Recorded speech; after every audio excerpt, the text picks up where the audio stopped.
Piensa en esto por un momento. Es 2012 y de repente en internet aparece un video que se hace viral en minutos. En él, un hombre secciona el cuerpo de una persona, lo come y envía partes del mismo por correo a escuelas y políticos. Millones lo ven antes de que lo borren y la policía de medio mundo lo busca. ¿Pensabas que los asesinos seriales pertenecían al siglo pasado? Pues no. El siglo XXI vino acompañado de monstruos más sádicos, más inteligentes y más virales. Usan internet y teléfonos desechables para no dejar rastro.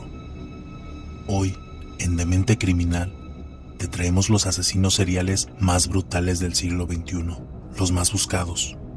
Esos que te hacen revisar 2 veces la cerradura antes de dormir. Desde el que usaba una ballesta y se comía a sus víctimas, hasta el que rompió internet con un video que nadie olvidará jamás. ¿Estás listo? Yo soy Solrak y ya iniciamos. Número 10. Stephen Sean Griffiths, nacido el 24 de diciembre de 1969 en Dewsbury, Yorkshire, Inglaterra. En 2010 aterrorizó Bradford, matando al menos a 3 mujeres con una ballesta. Todas ellas trabajaban como escorts. Seccionó sus cuerpos y admitió haber comido partes de ellas. Se filmaba a sí mismo cometiendo sus crímenes y se hacía llamar The Crossbow Cannibal o el caníbal de la ballesta. Lo atraparon gracias a una cámara de vigilancia que lo grabó arrastrando una maleta con restos. Griffiths era un estudiante de doctorado en homicidios. Sí, irónicamente estudiaba asesinatos mientras él mismo los cometía. Fue arrestado el 24 de mayo y posteriormente acusado del asesinato de las 3 mujeres tras ser declarado culpable. Fue condenado a cadena perpetua sin posibilidad de libertad condicional. Pero su historial delictivo va más allá. Incluye una condena de 3 años cuando él tenía tan solo 17 por atacar con arma blanca al gerente de un supermercado. Y un dato perturbador es que en sus declaraciones mientras estaba bajo custodia, dijo que se veía a sí mismo como un asesino. Y los psiquiatras advirtieron que fantaseaba con convertirse en un asesino en serie, siendo diagnosticado como un psicópata esquizoide. También recibió una condena de 2 años por ponerle un cuchillo en la garganta a una niña. ¿Te imaginas a tu vecino intelectual con una ballesta cazando mujeres? Pues el que sigue es alguien a quien la vida le jugó rudo desde el inicio hasta el final. Número 9. Benjamin Thomas Atkins, nacido el 26 de agosto de 1968 en Detroit, Michigan. Fue el menor de 2 hermanos. Su familia vivía en un barrio muy pobre, y ambos padres eran adictos a algunas sustancias y al alcohol. Su padre abandonó a la familia poco después del nacimiento de Benjamin, y en 1970 también fue abandonado por su madre. Posteriormente llevado a un orfanato donde pasó su infancia. En dicho orfanato sufrió agresiones físicas por parte de otros niños. Un empleado del lugar abusó de él cuando tenía solamente 10 años. Además, sufrió de acoso íntimo y bullying por parte de otros niños durante los 5 años que permaneció en el orfanato. Al cumplir 15 años, Atkins escapa del orfanato para reunirse con su madre y su hermano mayor. Pero se encuentra con la sorpresa de que la madre ejercía la prostitución, y él y su hermano mayor la vieron tener relaciones íntimas con clientes en varias ocasiones en su casa y en su coche. Además, Benjamin declaró haber sido agredido íntimamente en casa de su madre por un cliente. A finales de los años 80, Atkins no tenía hogar. Como era de esperarse, abandonó la casa familiar y viviendo en las calles se hizo adicto a algunas sustancias prohibidas. Y ya siendo dueño de las calles, se convirtió en el asesino del corredor Woodward, que abusó y torturó al menos a 12 mujeres, asesinando a 11 de ellas en Highland Park y Detroit, durante un periodo de 8 meses entre diciembre de 1991 y agosto de 1992. Fue aprehendido por la policía con la ayuda de la única sobreviviente de un ataque, de nombre Darlene Saunders, quien viajó con los oficiales por la zona y pudo identificar a Atkins como su atacante. Después de ser arrestado por cargos de abuso relacionados con su caso, confesó los crímenes que había cometido. Ya en el juicio, y tras varias apelaciones y peticiones de clemencia haciendo alusión al quebranto emocional, físico y psicológico que sufrió en su infancia, finalmente recibió varias cadenas perpetuas en abril de 1994. Ya con la condena a cuestas, Atkins fue trasladado al Centro de Recepción y Orientación Charles Egeler, una prisión en Jackson, y 4 años después fue trasladado al Hospital Duane Waters, donde falleció el 17 de septiembre de 1997 a causa de una infección por VIH, a la edad de 29 años. Número 8. Todd Christopher Kohlhepp, o Todd Christopher Samsel, nacido el 7 de marzo de 1971, es un delincuente y asesino en serie estadounidense condenado por asesinar al menos a 7 personas en Carolina del Sur entre 2003 y 2016. Además, secuestró al menos a una mujer, abusó íntimamente a otra y sin remordimiento alguno afirma haber matado a muchas más personas. Desde su niñez, fue descrito como un niño problemático. En la guardería se sabía que era agresivo con otros niños de su edad. A los 9 años fue descrito como un niño de carácter explosivo y aficionado además al contenido para adultos.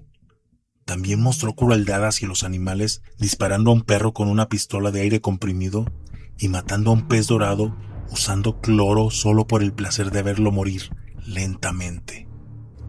Cuando Todd creció, crecieron también los problemas. Al cumplir 15 años, privó de la libertad y abusó íntimamente de Christy Granado, una chica un año menor que él. Por ese motivo fue condenado a 15 años de prisión.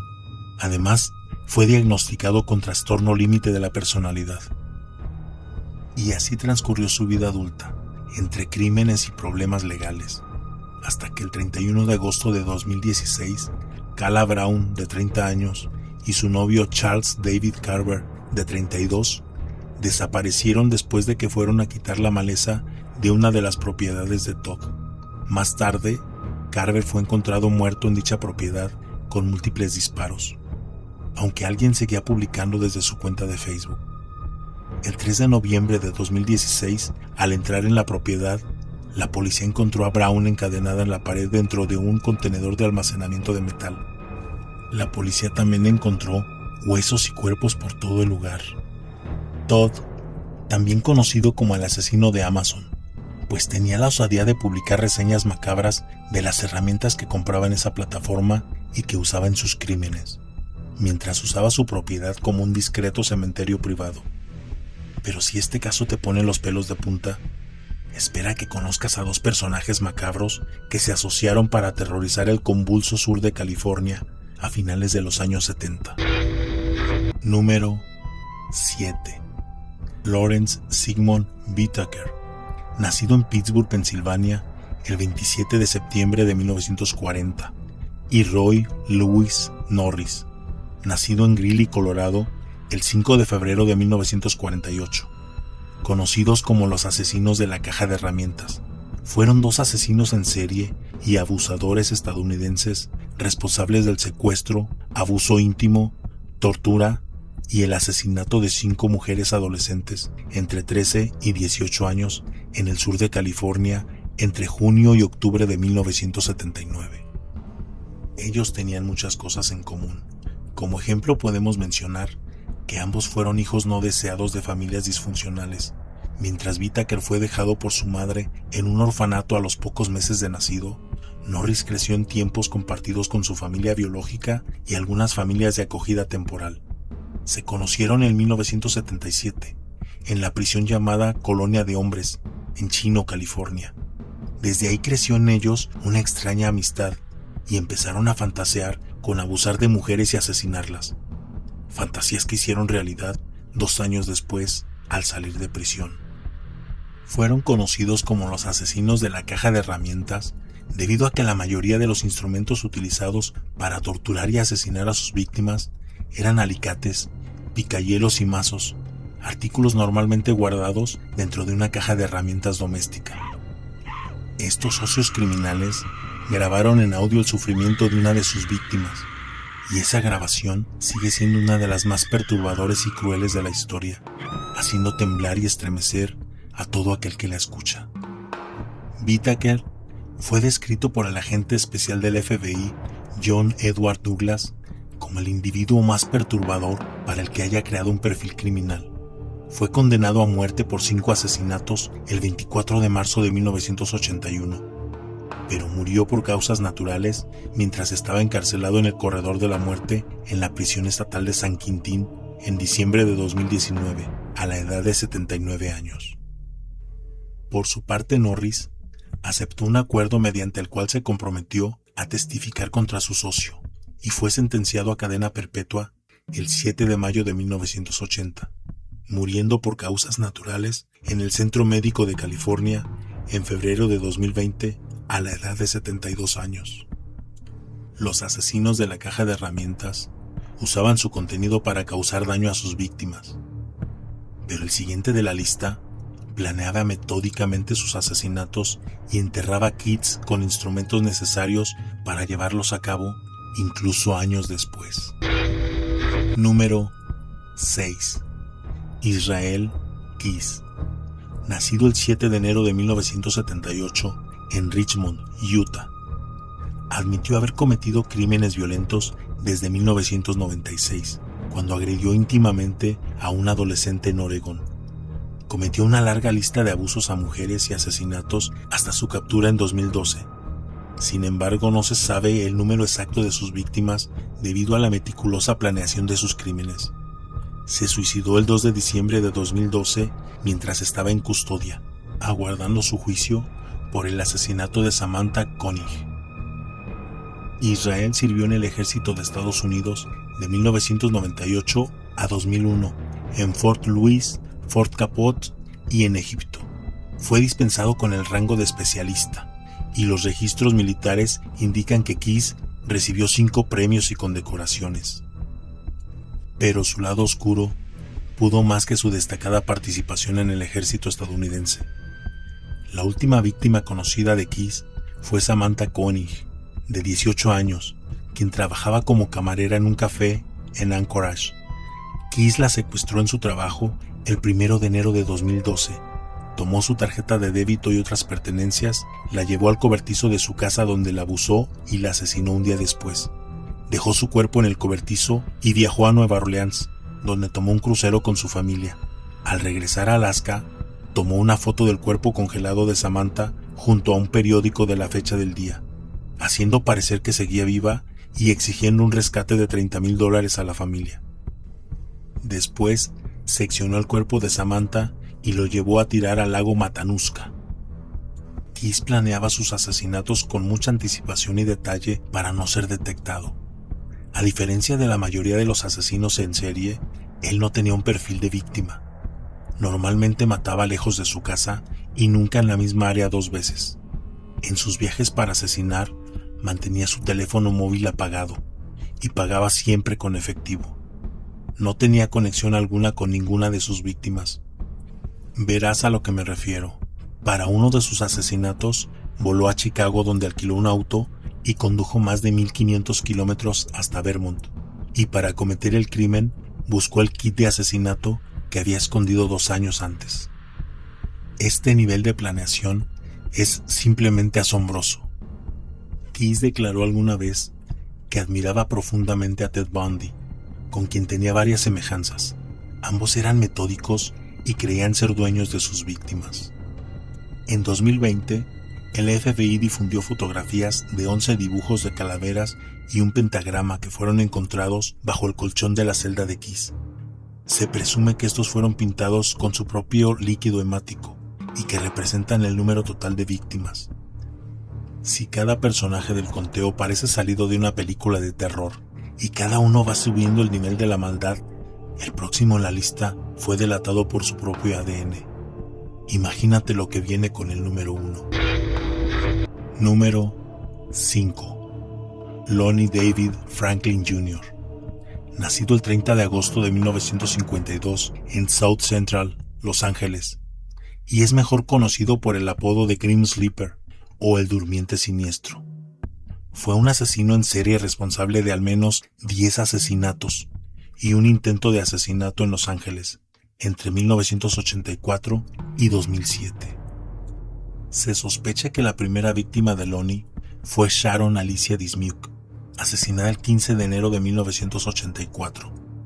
Sin embargo, la primera víctima confirmada fue Debra Jackson, cuyo asesinato ocurrió en agosto de 1985.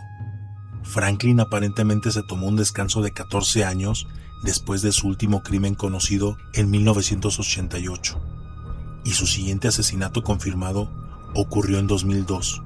Por esta aparente inactividad, fue apodado el Durmiente Siniestro.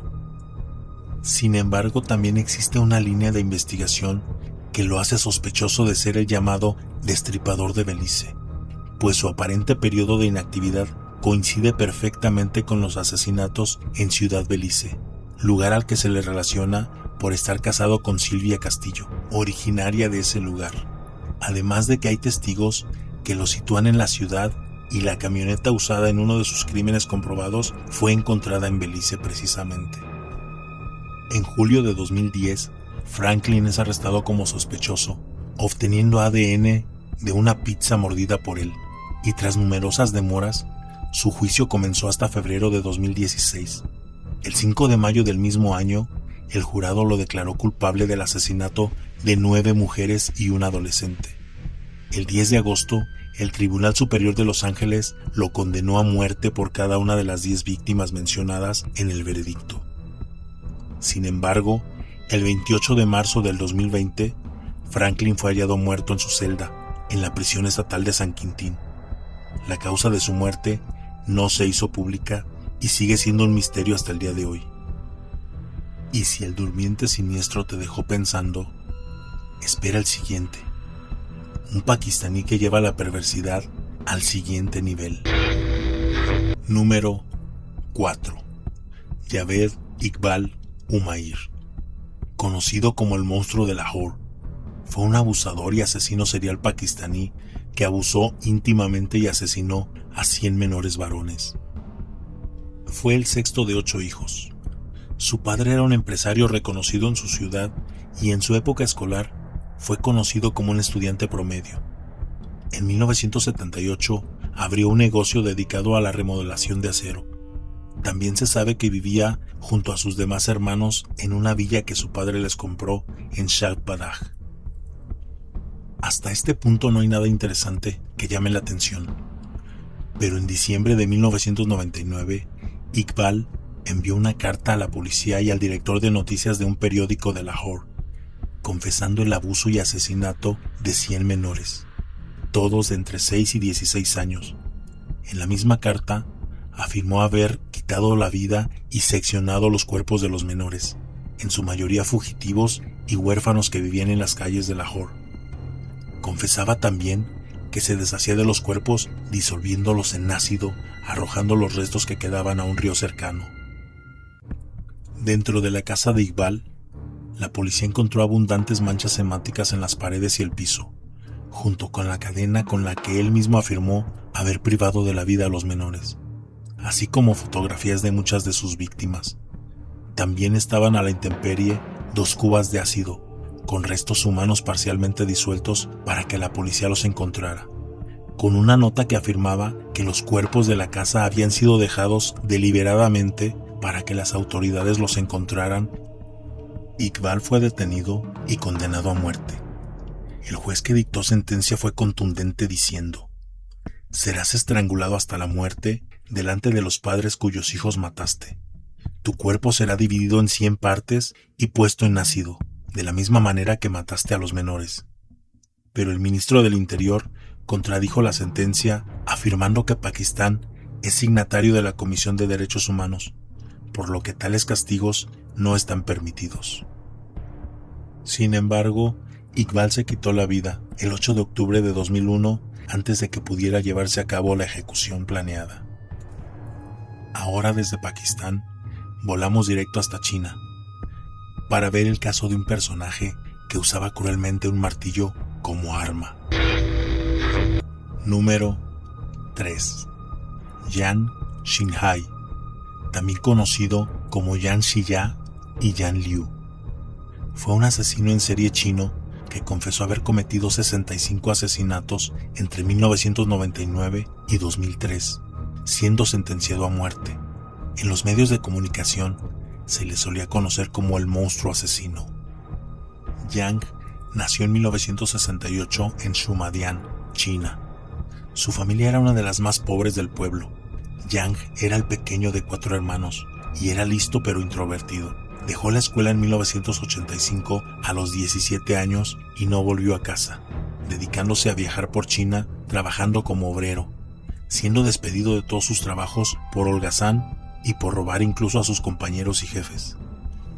Así transcurrieron algunos años, y cuando al fin logró tener una vida más o menos honrada y decente, su novia, con quien pensaba casarse, terminó la relación al saber su pasado con múltiples detenciones por abuso hacia las mujeres.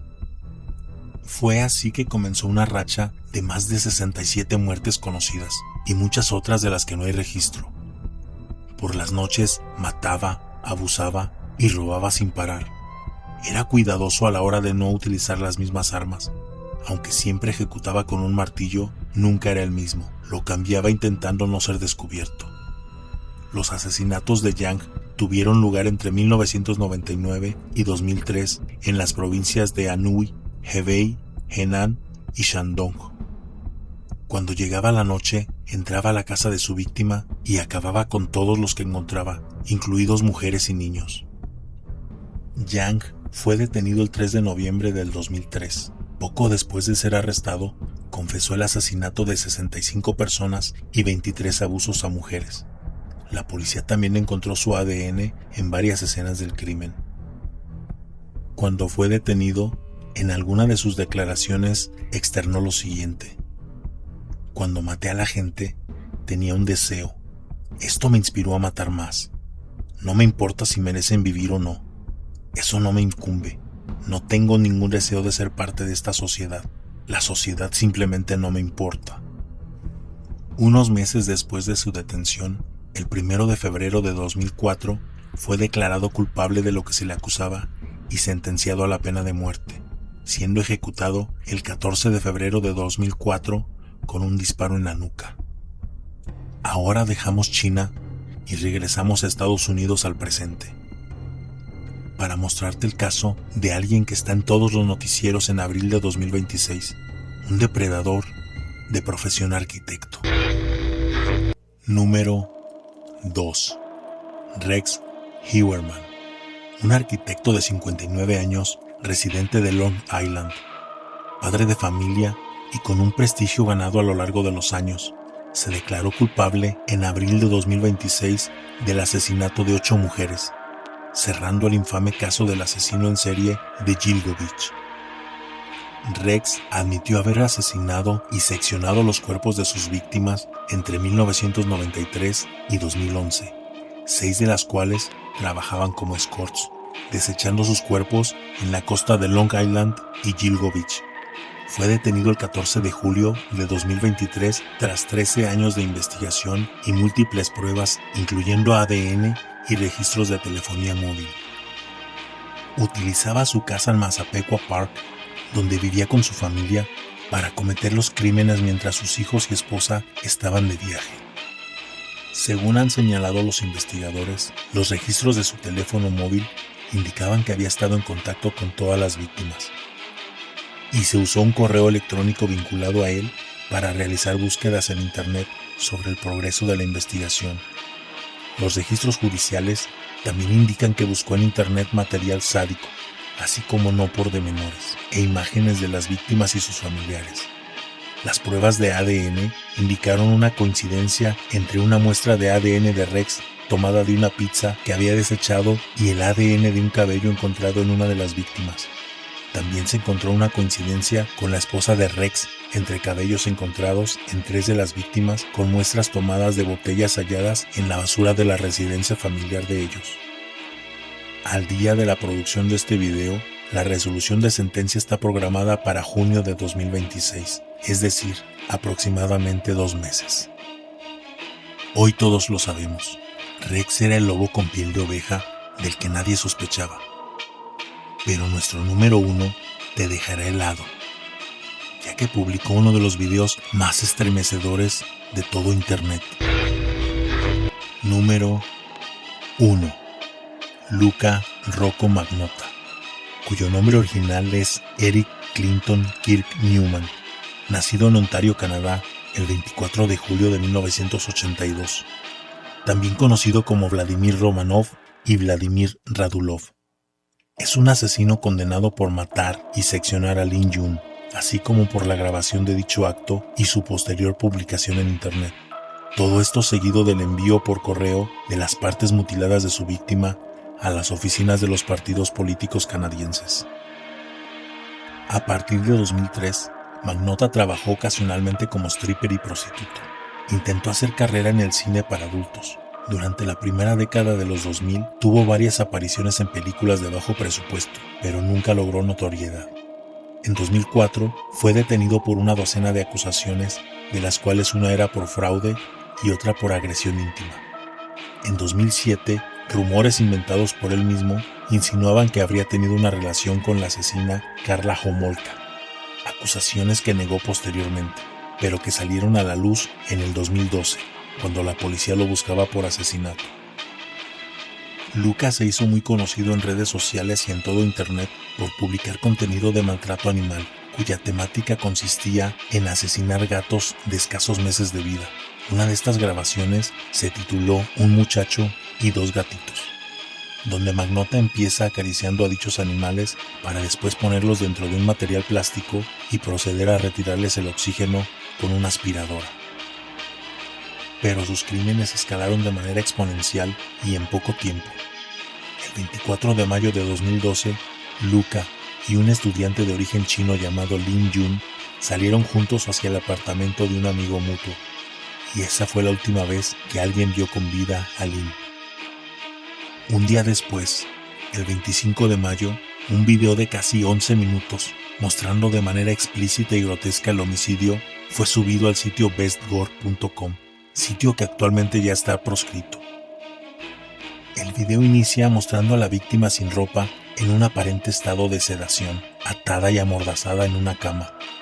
Después del primer corte en la grabación, Lin Jun, ya sin vida, es atacado repetidamente con arma blanca para después mostrar que su cabeza ya ha sido separada del cuerpo.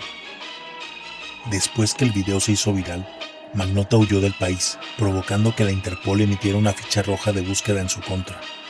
Fue detenido el 4 de junio de 2012 en un cibercafé en Berlín, mientras leía las noticias acerca de su caso. El ahora conocido como Caníbal Nopor, y otro apodo que no se puede decir por este medio, se negó a declararse culpable. Pero a pesar de los alegatos de su defensa, fue declarado culpable de 5 cargos, entre los que destacan asesinato en primer grado y cometer indignidad contra un cuerpo, seccionamiento de un cuerpo y canibalismo, siendo condenado a cadena perpetua, pues los jueces afirmaron que alguien con severos problemas mentales no sería capaz de organizarse tan premeditadamente, tal como lo había hecho Magnotta. Al día de hoy, cumple condena en Quebec y está casado con Anthony Jolin. Luca Magnotta, modelo y actor que pasó de videos de gatos a uno de los crímenes más virales de la historia.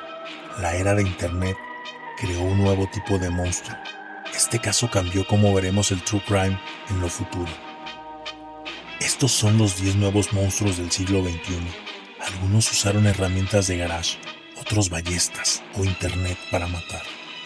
¿Cuál te heló más la sangre? ¿El de la caja de herramientas o el que rompió Internet? Déjalo en comentarios. Si quieres más tops, casos virales o análisis de estos monstruos, suscríbete, activa la campanita y comparte este video con quien se atreva a verlo. Recuerda que la realidad siempre es más oscura que la ficción. Nos vemos en la próxima entrega de Mente Criminal, donde la razón se fractura.